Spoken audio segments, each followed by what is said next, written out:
In this video, I'm going to demonstrate how to define and use arrays in C#.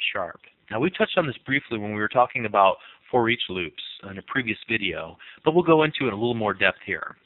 First of all, I've created a new project called 2310 in order for us to do some examples. The first thing I'm going to do is show you how to define an array. First of all, we have to tell it what data type of array that we want. So we're going to make an array of integers. Then I use the squared off brackets, which indicates that we're going to have an array, but we haven't defined how many items will be in the array at this point.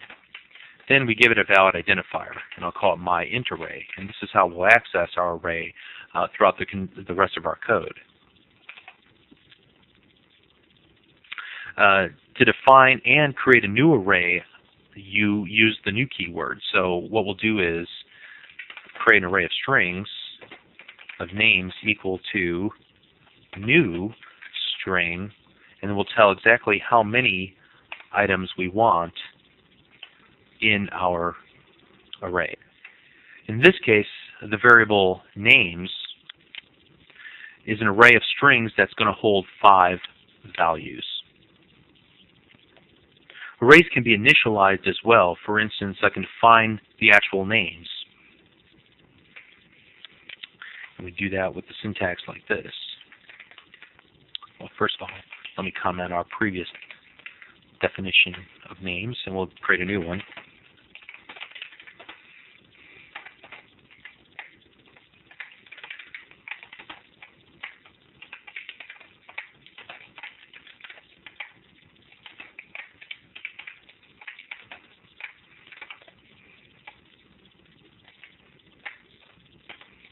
And there we have it. So we created a names array, and we've initialized the values inside of it. The values of the array can be accessed in a for-each loop, like we did in a previous video. But just for a refresher,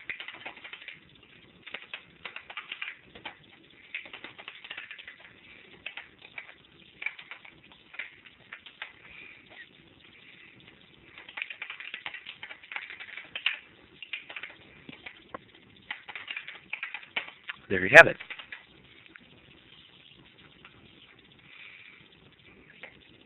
So that's how you create one-dimensional or very simple arrays, and how you actually create them and then access the values inside of them.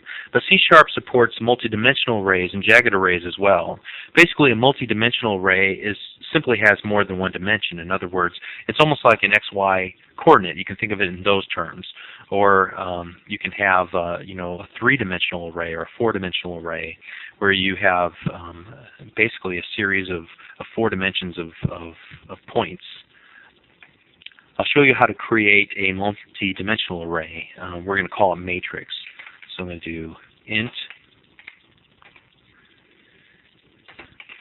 We're going to call it matrix equals new int, and we'll size it 3 by 4. Also, we can create jagged arrays, which are basically arrays that contain other arrays. You can define a jagged array as follows. So let's go int 2 sets of brackets, and we'll move them closer to each other. We'll call this points equals new int.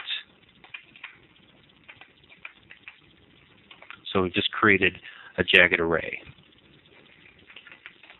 So let's name this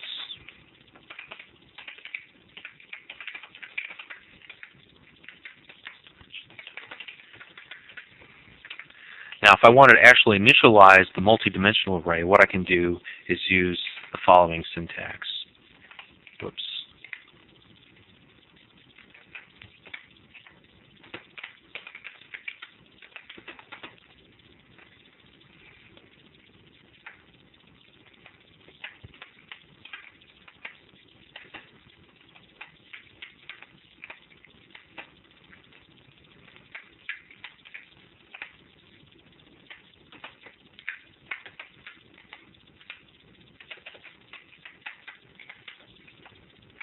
And I think you get the idea.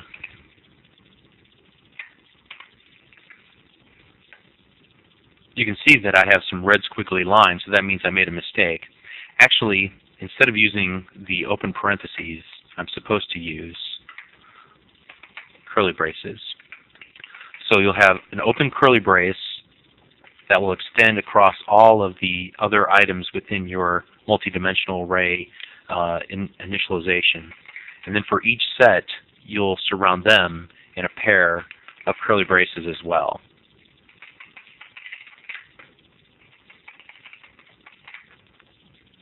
Now if we want to initialize a jagged array, here's how we would do it.